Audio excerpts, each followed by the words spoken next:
Hello, I'm Jason Toschlog from Flexware Innovation. I'm CTO of Flexware and help out our product development teams that are focused on providing software for production analytics.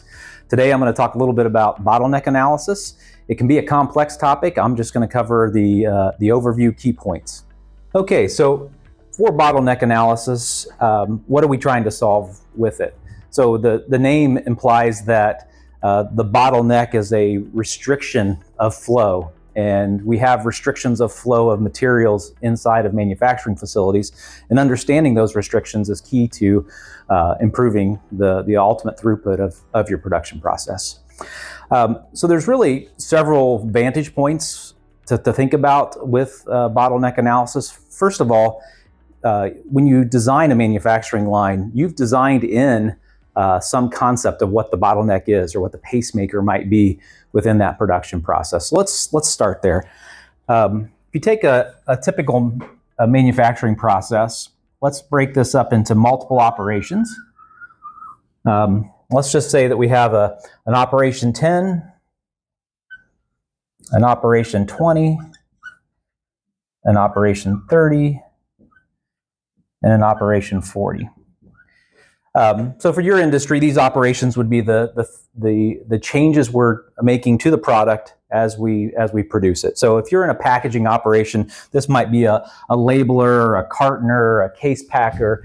If you're in the aluminum can manufacturer, this could be your cupper, your body makers, your washers.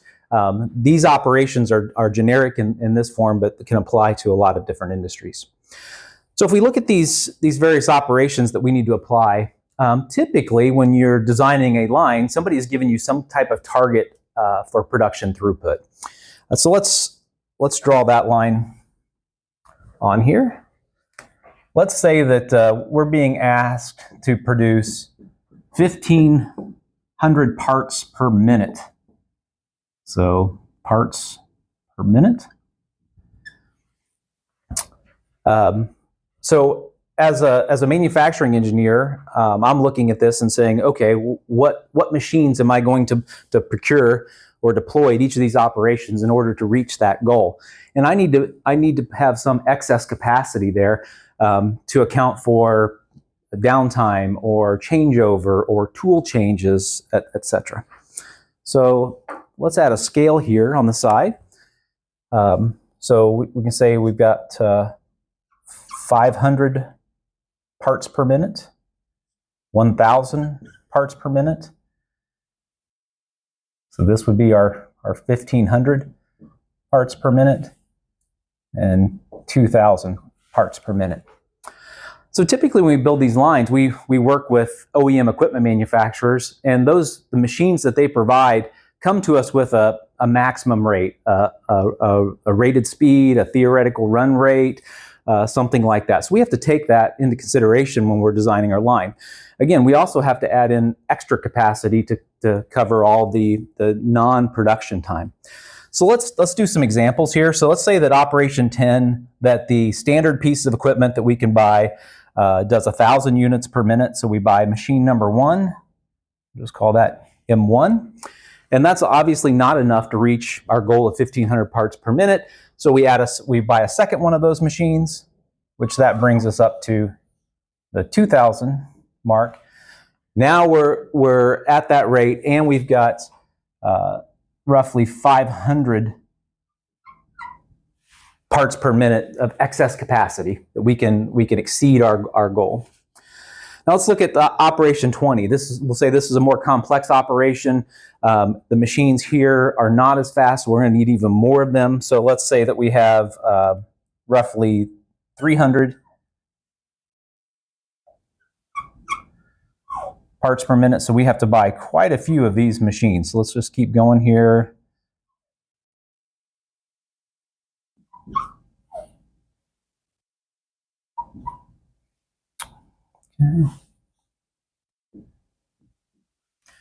Okay, so we're at 300, 600, 900, 1,200, 1,500. That's right at the limit.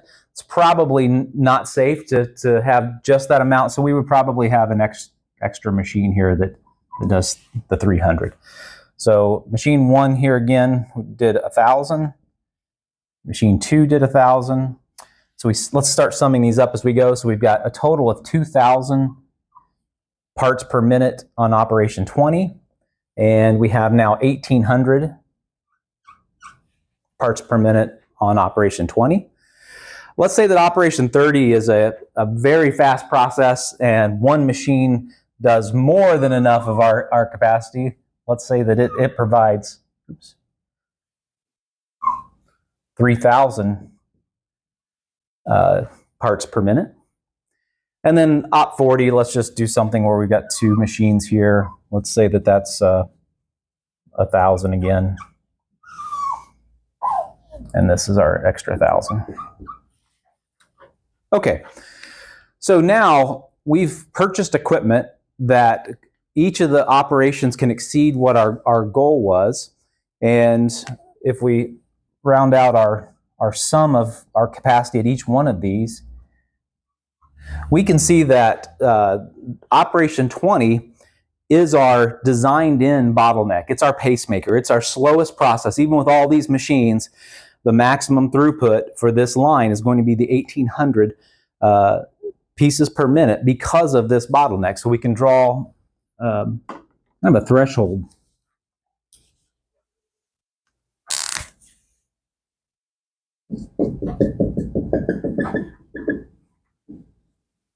Okay, and so this is our capacity. Okay, now some people might call that your maximum capacity. In reality, you could, for short stints of time, you could produce more than the 1,800. So for example, if this is our last operation at 200 parts per minute, we had a huge queue of parts here. For short stints, we can produce at 2,000 units per minute. But over the period of a production shift, your capacity is your average maximum capacity that we're ultimately going for. So if we look at the difference between what our theoretical best capacity is versus what the target production rate was, that difference is our allowable OEE difference, right? So if your OEE is less than 100%, which it is in almost all cases, you're not going to be producing at full capacity. You're going to be at somewhat less. And so typically you want to make sure that you've got enough capacity going in that if you're running at 80 or 90, whatever makes sense for you and your business, that you still have that capacity to be able to hit our target production goal. You want there to be some safety there. Okay, so this is kind of phase one of bottleneck analysis, is just making sure that our equipment itself has the capacity to produce. The next step is, and we're going to make an assumption here. We started out talking about aluminum can manufacturers or high-speed packaging. We're going to assume that this is a high-speed manufacturing line with conveyors that connect each of the machines. So the next thing we have to think about is how much inventory do we need to store or have in between each of these operations in order to account for momentary stops that are a natural part of the solution. And so the things you have to consider here, there are planned downtime events. So if you're a 24/7 operation, you're doing planned downtime activities in potentially working shifts. You've got to account for that. If you have tooling that wears out over time, you have to replace that tooling. There's a tool change time. If you have multiple products, there's a changeover for those products. You have to account for that. And you need to understand how long each of those things take in order to create this buffer of inventory between each of the operations. So let's denote that here. So before we come into operation 10, the type of inventory that we're trying to monitor is our raw materials. It's whatever these machines are going to consume in order to provide the line. So a lot of times we denote inventory with a triangle. So I'll just put it here. I'll put an R M in this for raw material. And then we're starting to produce work in process material as we go through. So between operation 10 and operation 20, we're going to have some WIP, work in process. Same between the next two operations. Same between the next two operations. And finally, when we're done with operation 40, we should have a finished good. So you have finished good inventory here as well. Okay, so some things we need to think about here is how much inventory do we need in between there, and what would be our limits, and what would we be actually aiming for? So a lot of times we'll indicate this with a bar that says, what is the level of inventory that I have inside of this raw material storage space on my line, and that there'll be some kind of a low limit and some kind of a high limit that we're trying to monitor. Having this queue completely full is not necessarily good. Having it completely empty is not good, but it is different at different stages. For this first raw materials side, there is no risk of blocking, so there really isn't necessarily a high limit there, but we do care about the low side of it. If we run out of raw material, I can't produce. I'm starved to be able to run. As we move down the line, we actually have a high and low for each one of these.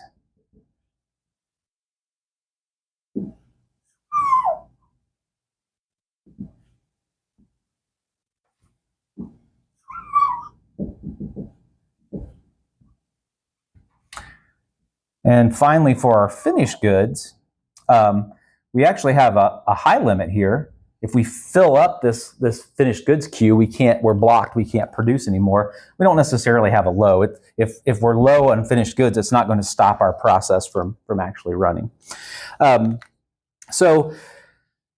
Each of these inventory levels need to be sized based on typical outages within the process that allows the rest of the machines or operations to continue to flow. That calculation can be complex, and it is an important part of bottleneck analysis, but it's also a big part of designing the line to flow properly. Okay, one thing on inventory is just to say, well, what are we aiming for? A number of parts or units, or is it time? You know, typically people like to understand both. You have to size your conveyor or your queues for a number of parts, but you also ultimately want to relate that back to minutes. So it's how many minutes of downtime can I have on one of my operations without blocking or starving, another operation in the process. And so each one of these will be sized according to those needs. So we can just depict, the current status. Let's say we've got our current inventory level. Our raw material is at a healthy state. The work in process between operation 20 is in some healthy state. Let's say that this operation 20 has been down for a few minutes. Maybe its inventory is somewhere in the low area. So we want to be able to monitor that. And we'll go ahead and just show the rest of these as being in a healthy state. So as we start to think about bottleneck analysis, what you're looking for is problems in this plan. So we've completed the plan. Now let's think about what could go wrong. So the easiest thing to look at for bottleneck analysis is the actual run rate of the individual machines. So for example, if one of these operation 20 machines is actually running at 150 parts per minute instead of 300. And we could do this for various reasons. The operator adjusts the machine speed because he's dealing with a problem with jams on the conveyor or whatnot. You could also have one of these that was just down for unplanned downtime. But as that number drops, especially for your bottleneck, the capacity of your line goes down by that amount. So we've lost from 1,800, we've lost 150 on our capacity, and we cannot produce more than that throughout the shift. So focusing in on your bottleneck or your constraint in the line is a typical thing that people do. They manage to that, and they look upstream and downstream from that. So let's do another scenario here where, in this case, our inventory is low here. It drops to 0. This particular machine is starved, has no parts to run. Because it is the fastest machine in our process, that may not be a problem. It might be able to recover. That's why we focus on the pacemaker or the bottleneck as being the primary focus area. Now, what if the pacemaker here, or the bottleneck, by plan, is actually starved? That means that something else is causing it to have a problem. So let's take that scenario here where, okay, our inventory between operation 10 and 20 has reached basically a zero state or a low state, and it's starving the machines here of parts to be able to produce. So in that case, to understand the root cause of our downtime or our inefficiency, we have to look upstream and say, well, what is causing the problem here? It could be that one of these two machines is in a standby state. It could be starved of raw material, so it could be a raw material problem, or it could be that one of these machines is under a changeover or a downtime event. So the assignable cause for why our process is not performing at capacity is upstream from the process. It could be the opposite. It could be that the queues are at the high levels of some of these future operations, and they're blocking us. So we can't produce any more product because our conveyors are full.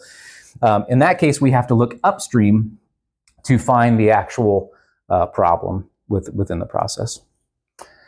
So let's talk about the more complex scenarios here. The more complex scenarios are that it's combinations of all of these things. It could be that you've got certain machines that are dialed back, not running at full speed. You have some downtime. You have some changeover.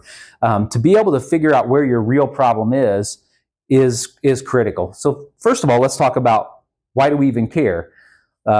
First thing is you want to understand the root cause of these performance problems so that you can make adjustments. Maybe these queue sizes need to increase. Maybe we need an extra machine. Maybe we need to schedule our changeovers differently. All of those things, you need to understand which things are causing you to not meet your capacity. The second reason why we care about this is if you've got multiple problems, multiple reasons the line is down, you need to prioritize which one you fix. Typically, you're looking at your pacemaker, your bottleneck, and you're saying, I got to fix that first, and I work out from there. So those are all reasons why we ultimately care. Another reason, I guess, is that, just to support valid production planning, if through the dynamics of running our process, we can't realistically hit that 1,500 parts per minute, then it doesn't do us any good from a production scheduling perspective to assume that we're going to be able to do it. So you need to understand what's real about your process and what you can and cannot do. Okay, so finally, let's talk about things talk about how do you actually do this in the real world. So obviously at Flexware, we provide technology solutions to collect a lot of this data and to monitor it. So what are the things we can monitor? So we can monitor the machine state. Every one of these machines, we can say whether they're running or not running, whether they're blocked or starved, or what we call standby mode. We can tell if they're running slowly because we can look at what the machine's current rate is set at. So we can monitor all of that. So this first level of understanding where's the bottleneck is relatively easy to find. The second one, when we look at these inventory levels, this is typically imperfect data. It's usually an estimate. We usually have sensors that tell us the counts of parts coming into a machine and leaving the machine, and we can assume that if we look at that over time, we can roughly estimate that, but we don't have perfect information. If people come and remove parts from the line, we can't see it. We don't know if they did a full line clearance and reset it to 0 before they change parts. So we always have to assume that our visibility into this inventory is limited. What we have found is that there are ways to get very precise counts, and we do that at critical steps in the operation. But some of these sensors are expensive, so we're always going to have limitations there. The next piece of information that we like to use that we can leverage is that really, if you don't have this inventory information, the best predictor of that is how have I generally been running? How many parts per minute have I actually produced on each of these operations over a period of time? And that time window is what's critical. That time window has to cover the inventory time support that we have. So let's say that it makes sense that I want to look at what's the average throughput of operation 20 over the last 15 minutes. And if I compare that to all the other machines, whatever my average throughput is, my lowest average throughput is on each operation, that tells me what my current bottleneck is. And that can change over time. So what we found is that, obviously looking at that over a production shift tells you historically what was my bottleneck over that production shift. And it directly relates to what I was meant to try to produce. But you can also look at it at different time frames throughout the operation to get more of a real-time view of this. But when you have multiple factors like slow running speed, some downtime, and all these things coming to tease that out of the data can be complex and difficult to do. Okay, so I covered a lot of topics today. This can be a very complex topic. I tried to hit just the highlights for you guys, but contact Flexware if you have any questions. Thank you.